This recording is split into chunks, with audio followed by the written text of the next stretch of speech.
أحكام الميم الساكنة.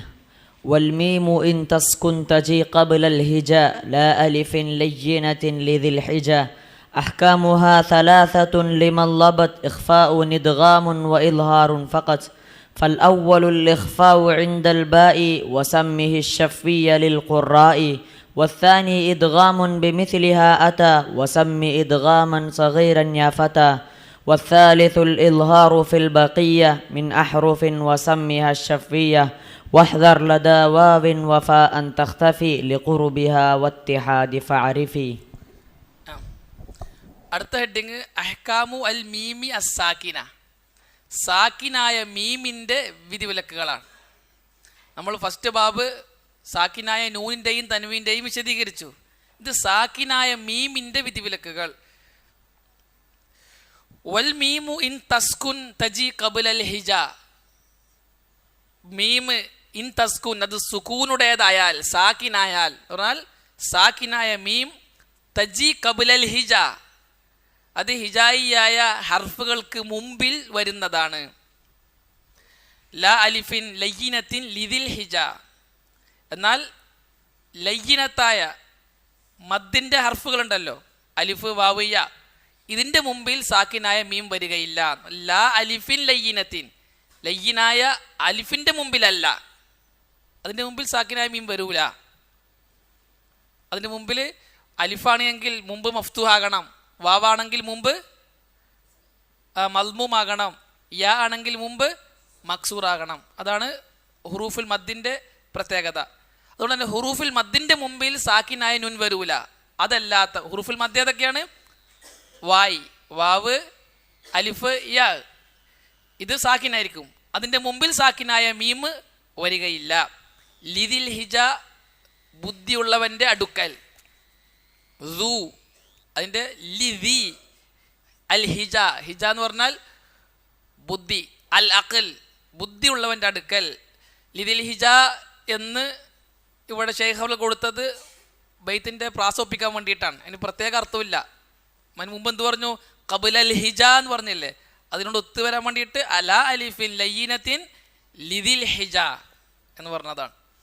കാരണം ഖുർആൻ പഠിക്കുകയും പാരായണം ചെയ്യുകയും ചെയ്യുന്ന, തജ്വീദോടുകൂടി തജ്വീദിൻ്റെ നിയമങ്ങൾ ശ്രദ്ധിച്ചോതുന്ന ഹാഫിള് ബുദ്ധിയുള്ളവനാണ്. ലിദിൽ ഹിജ. അപ്പോൾ ഖബലൽ ഹിജ, ഹിജായിയായ ഹർഫുകൾക്ക് മുമ്പിൽ സാക്കിനായ മീമ് വന്നാൽ അതിൻ്റെ വിധി എന്ത് എന്നതാണ് ചർച്ച ചെയ്യുന്നത്. ഹുറൂഫുകൾ രണ്ട് രീതിയിലാണ്. ഒന്ന് ഹുറൂഫുൽ മആനി, രണ്ട് ഹുറൂഫുൽ മബാനി. ഹുറൂഫുൽ മആനി എന്ന് പറഞ്ഞാൽ അർത്ഥമുള്ള ഹർഫുകൾ. ആ ഹർഫുകൾക്ക് അർത്ഥം ഉണ്ടാവും. ഇതുപോലെ അല, മേൽ, ഇല, ലേക്ക്, ഫി, ഇൽ എന്ന് പറയുന്ന ഹർഫുകൾ ഹുറൂഫുൽ മആനി എന്ന് പറയാം. രണ്ടാമത്തേത് ഹുറൂഫുൽ മബാനി, ജുംലകൾ ഉണ്ടാക്കാൻ വേണ്ടി, കലിമത്തുകൾ ഉണ്ടാക്കാൻ വേണ്ടി ഉപയോഗിക്കുന്ന ഹർഫുകൾ. ആ ഹർഫുകൾക്ക് പ്രത്യേക അർത്ഥമില്ല. അലിഫ്, ബ, ത, സ, ഇതിന് പ്രത്യേക അർത്ഥമുണ്ടാ? ഈ ഹർഫുകളെ ഒരുമിച്ച് കൂട്ടിയിട്ടാണ് ഒരാൾ കലിമത്തുകൾ ഉണ്ടാക്കുക. ഹുറൂഫുൽ മബാനി എന്ന് പറയുന്നത്. ഹുറൂഫുൽ മബാനി രണ്ട് രീതിയിലാണ്. ഒന്ന് അൽ ഹുറൂഫുൽ ഹിജായിയ, ഹിജായിയായ ഹർഫുകൾ. അത് 29 എണ്ണാണ്, അലിഫിനെയും ഹംസയെയും വേർതിരിച്ചിട്ട്.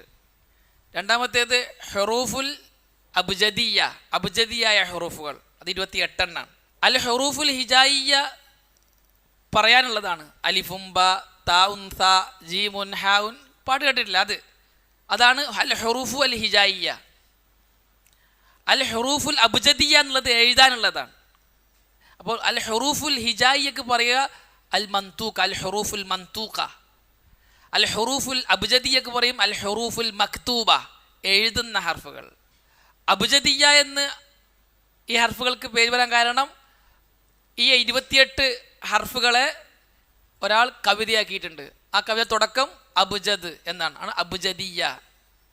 അബ്ജദ് ഹവ്വിസ് ഹുത്തി കലമുൻ സഅഫസ് ഖറശത്ത് സഗദുൻ ലലഗുൻ. 28 അക്ഷരങ്ങൾ. അബ്ജദ്, ഹവ്വസ്, ഹുത്തി, കലമുൻ, സാഫസ്, ഖറശത്ത്, സഗസുൻ, ലലഗുൻ. 28 അക്ഷരങ്ങൾ. ഇതിനാണ് പറയുക അൽ ഹുറൂഫുൽ അബ്ജദിയ്യ. ഇതാണ് നമ്മൾ കിതാബ് എഴുതുമ്പോൾ അബ്ജദ്, ഹവ്വസ്, ഹുത്തി, കലമുൻ, സാഫസ് അങ്ങനെ ഓർഡറിൽ ഇങ്ങനെ എഴുതുന്നതാണ്. ഇത് എണ്ണം പിടിക്കുന്ന ഹർഫുകളാണ്. ഇത് വെച്ചിട്ടാണ് അറബിയിൽ എണ്ണം പിടിക്കുക. പക്ഷേ നമ്മൾ അവസാന ബൈത്തിൽ അത് പറഞ്ഞു തരാം.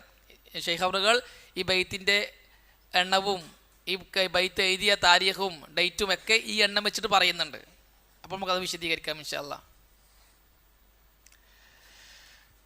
ഇവിടെ സാക്കിനായ മീം വരുന്നത് എവിടെയാണ്? ഖബ്ലൽ ഹിജ, ഹിജായിയായ ഹർഫുകൾക്ക് മുമ്പിൽ, അൽ ഹുറൂഫുൽ ഹിജായിയക്ക് മുമ്പ്. അങ്ങനെ ഹുറൂഫുൽ ഹിജായിയക്ക് മുമ്പ് സാക്കിനായ മീം വന്നാൽ അതിൻ്റെ വിധിയാണ് തൊട്ടടുത്ത ബൈത്തിൽ പറയുന്നത്. അഹ്കാമുഹ സലാസത്തുൻ ലിമൻ ലബത് ഇഖ്ഫാഉൻ ഇദ്ഗാമുൻ വ ഇൽഹാറുൻ ഫഖത്ത്.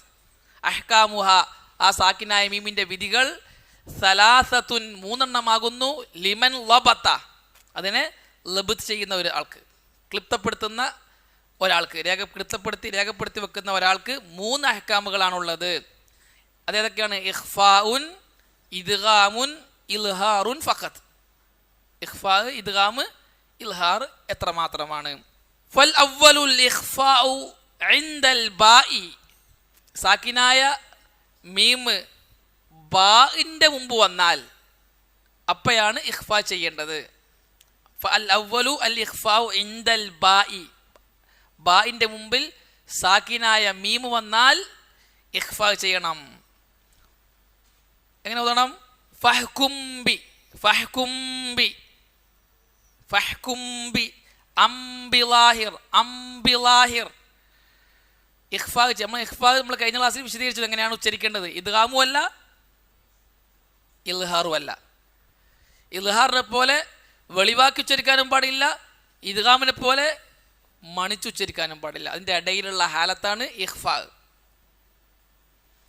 ഇത് ഒറ്റ സന്ദർഭത്തിൽ മാത്രമാണ്.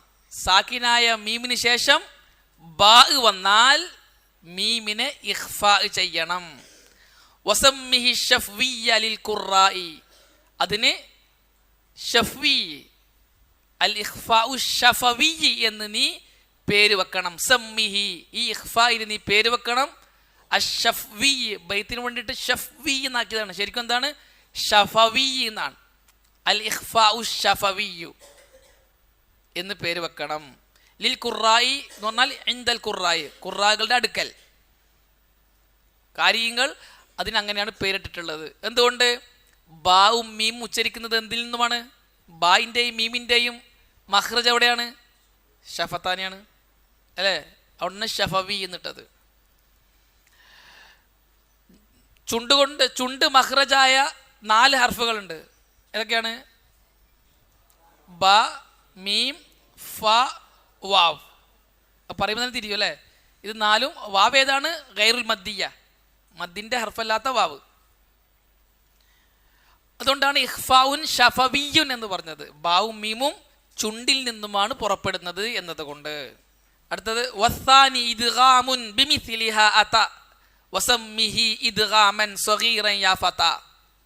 രണ്ടാമത്തേത് സാക്കിനായ മീമിന് ശേഷം മീം തന്നെ വന്നാൽ വസ്സാനി, രണ്ടാമത്തേത് ഇദ്ഗാമുൻ, ഇദ്ഗാമാകുന്നു, ബിമിസ്ലിഹ അതുപോലുള്ളത് കൊണ്ട്. ഏതുപോലുള്ളത് കൊണ്ട്? മീം പോലുള്ളത് കൊണ്ട്. 2 മീം അടുപ്പിച്ച് വന്നാൽ, സാക്കിനായ മീമിന് ശേഷം മീം വന്നാൽ ഇദ്ഗാമുൻ, ഇദ്ഗാം ചെയ്യണം. സാക്കിനായ മീമിനെ ശേഷമുള്ള മീമിലേക്ക് ഇദ്ഗാം ചെയ്യണം. ഇദ്ഗാം എന്ന് പറഞ്ഞാൽ ഇദ്ഖാൽ ചെയ്യണം, പ്രവേശിപ്പിക്കണം. ബിമിസ്ലിഹ അത വന്നാൽ. വസമ്മിഹി ഇദ്ഗാമൻ സഗീറൻ യാ ഫത.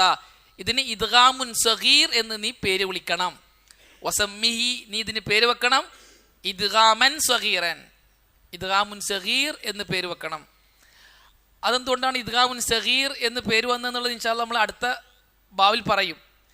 ഇദ്ഗാമ് 2 രീതിയിലാണ്: ഇദ്ഗാമുൻ കബീർ, ഇദ്ഗാമുൻ സഗീർ. അത് മുത്തമാസിലാനി, മുത്തജാനിസാനി, മുത്തഖാരിബാനി എന്ന ബാബ് ഹെഡിങ് വിശദീകരിക്കുമ്പോൾ നമ്മൾ പറയും. ഇദ്ഗാമുൻ സഗീർ എന്ന് പറഞ്ഞാൽ 2 മീമല്ലേ, ആദ്യത്തെ മീം സുക്കൂനുടേതും രണ്ടാമത്തെ ഹർക്കത്തുടേതും. ഇതിനാണ് സഗീർ എന്ന് പറയാം. അടുപ്പിച്ച് രണ്ട് ഹർഫുകൾ ഒന്നിച്ചു വരികയും അതിൽ ആദ്യത്തേത് സുക്കൂനാവുകയും രണ്ടാമത്തേത് ഹർക്കത്തുള്ളതാവുകയും ചെയ്താൽ അതിന് പറയുന്ന പേരാണ് സഗീർ. ഇവിടെ ഇദ്ഗാമുൻ സഗീറാണ്. ആദ്യത്തെ മീമു സാക്കിനാണ്, രണ്ടാമത്തേത് ഹർക്കത്തുള്ളതാണ്. ഇദ്ഗാമുൻ സഗീർ. വസമ്മിഹി ഇദ്ഗാമൻ സഗീറൻ യാ ഫതാ. യാ ഫതാ യാ താലിബൽ ഇൽം, ഇൽമു പഠിക്കുന്ന യുവാവേ എന്ന് പറഞ്ഞാൽ ഇൽമു പഠിക്കുന്ന, തജ്വീദിന്റെ നിയമങ്ങൾ പഠിക്കുന്ന വിദ്യാർത്ഥി എന്നർത്ഥം. അപ്പൊ ഇദ്ഗാമാണ്. സാക്കിനായ മീമിന് ശേഷം മീമ് വന്നാൽ ഇദ്ഗാം ചെയ്യണം. ലകുമ്മ ലകുമ്മ കുന്തും മുഅ്മിനീൻ കുന്തും മുഅ്മിനീൻ അമ്മൻ അമ്മൻ. സാക്കിനായ മീമിനെ മീമിന്റെ മേൽ ഇദ്ഗാം ചെയ്ത് പ്രവേശിപ്പിച്ചു. എന്നിട്ടും ഷദ്ദുള്ള ഒറ്റ ഹർഫായി ഉച്ചരിക്കും. അമ്മൻ, അമുമൻ എന്നല്ല, അമ്മൻ. കുന്തുമ്മു കുന്തുമ്മു ഇദ്ഗാം ചെയ്യണം. മൂന്നാമത്തേത് വസാലിസുൽ ഇൽഹാറു ഫിൽ ബഖിയ്യ മിൻ അഹ്റുഫിൻ വസമ്മിഹാ ശഫ്വിയ്യ. സാക്കിനായ മീമിന് ശേഷം ഈ ബാവും മീമുമല്ലാത്ത മറ്റ് എല്ലാ ഹർഫുകളും സാക്കിനായ മീമിന് ശേഷം വന്നാൽ ഇൽഹാറാണ്. വസാലിസുൽ ഇൽഹാറു, മൂന്നാമത്തേത് ഇൽഹാറാണ്. ഫിൽ ബഖിയ്യ മിൻ അഹ്റുഫിൻ, ഹർഫുകളിൽ നിന്നും ബാക്കിയുള്ളത്. ഹർഫുൻ ജമ്മ് അഹ്റുഫ്, ഹർഫുകളിൽ നിന്ന് ബാക്കിയുള്ളത്. ബാക്കിയുള്ളതെന്ന് പറയുമ്പോൾ ബാവും മീമാണല്ലോ പറഞ്ഞത്, ബാക്കിയുള്ള ഹർഫുകൾ. സാക്കിനായ മീമിന് ശേഷം ബാओ മീമോ അല്ലാത്ത മറ്റ് ഹർഫുകൾ വന്നാൽ മീമിനെ ഇൽഹാർ ചെയ്യണം. വസമ്മിഹ ഷഫ്വിയ്യ, ഇതിന് നീ ഷഫ്വി എന്ന് പേര് പറയണം. ഷഫ്വി എന്ന് പറഞ്ഞാൽ ഷഫവി, അൽ ഇൽഹാറു ഷഫവി. ഇത് മൂന്നും ഷഫവിയാണ്. അൽ ഇഖ്ഫാഉ ഷഫവി, അൽ ഇദ്ഗാമു ഷഫവി, അൽ ഇൽഹാറു ഷഫവി. എന്തുകൊണ്ട്? ഇദ്ഗാമിൻ്റെയും ഇഖ്ഫായിൻ്റെയും മഖ്റജുകൾ എന്താണ്? ചുണ്ടാണ്. ഇൽഹാറിൻ്റെ എല്ലാ അക്ഷരങ്ങളും മഖ്റജ് ചുണ്ടാണോ? ഷഫത്താനിയാണോ? അല്ല. പക്ഷെ മീം എന്താണ്? ചുണ്ടിൽ നിന്നാണല്ലോ. മീമിൻ്റെ മഖ്റജ് ചുണ്ടാണ്. അതിനെ പരിഗണിച്ചിട്ടാണ് ഇൽഹാറിനെ എന്ത് പേരിട്ടത്? ഇൽഹാറുൻ ഷഫവി. നമ്മൾ രണ്ട് ഇൽഹാർ മുമ്പ് പഠിച്ചിരുന്നു. ഒന്ന് അൽ ഇൽഹാറുൽ ഹൽഖി അല്ലേ? സാക്കിനായ നൂനിനും തൻവീനും ശേഷം ഹൽക്കിൻ്റെ അക്ഷരങ്ങളായ 6 അക്ഷരങ്ങൾ വന്നാൽ സാക്കിനായ നൂനെയും തൻവീനെയും വെളിവാക്കി ഓതണം. അൽ ഇൽഹാറുൽ ഹൽഖി. രണ്ടാമത്തത് അൽ ഇൽഹാറുൽ മുത്ലഖ്. ഏതാണ്? ല. ഒരേ കലിമത്തിൽ എൻമു എന്ന അക്ഷരങ്ങൾ വന്നാൽ, ഒരേ കലിമത്തിൽ എൻമു എന്ന 4 അക്ഷരം വന്നാൽ ബുന്യാൻ, സിൻവാൻ, ഖിൻവാൻ, ദുന്യ, അവിടെ ഇൽഹാർ മുത്ലഖാണ്. നിരുപാധികം ഇൽഹാർ ചെയ്യണം. മൂന്നാമത്തേത് ഏതാണ്? അൽ ഇൽഹാറു അഷ്ഷഫവി. 5 ഇൽഹാറുകളുണ്ട്. അൽ ഇൽഹാറുൽ ഹൽക്കി, അൽ ഇൽഹാറുൽ മുത്ലഖ്, അൽ ഇൽഹാറു ഷഫവി, അൽ ഇൽഹാറുൽ ഖമരി, ഇൽഹാറു റിവായ. ഈ 5 ഇൽഹാറുകൾ നമ്മൾ കഴിഞ്ഞ ക്ലാസ്സിൽ വിശദീകരിച്ചിരുന്നു. അപ്പോൾ 3 ഇൽഹാറുകൾ ഇപ്പം വന്നു. ശേഷം അദ്ദേഹം പറഞ്ഞു വഹ്ദർ ലദാ വാവിൻ വഫാ അൻ തഖ്തഫി ലിഖുർബിഹാ വലിത്തിഹാദി ഫഅരിഫി. വഹ്ദർ, നീ സൂക്ഷിക്കണം. ഹദറ യഹ്ദറു ഹദ്റൻ, നീ സൂക്ഷിക്കണം. ലദാ വാവിൻ ഐ എണ്ട വാവിൻ, വഫാ ഫായിൻ്റെയും സന്ദർഭത്തിൽ വാവും ഫായിനെയും നീ സൂക്ഷിക്കണം. അൻ തഖ്തഫി, ഇഖ്ഫാ ചെയ്യുന്നതിനെ നീ സൂക്ഷിക്കണം. സാക്കിനായ മീമിന് ശേഷം ഫാओ വാവോ വന്നാൽ നമ്മൾ അറിയാതെ ഇഖ്ഫാ ചെയ്തു പോകും.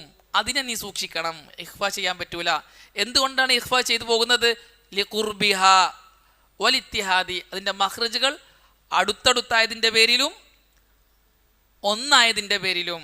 അടുത്തടുത്തായെന്ന് പറഞ്ഞാൽ ഫായിൻ്റെയും മീമിൻ്റെയും മഖ്റജ് അടുത്തടുത്താണ്, വാവിൻ്റെയും മീമിൻ്റെയും മഖ്റജ് ഒന്നാണ്, ചുണ്ടിൽ നിന്നും വരുന്ന.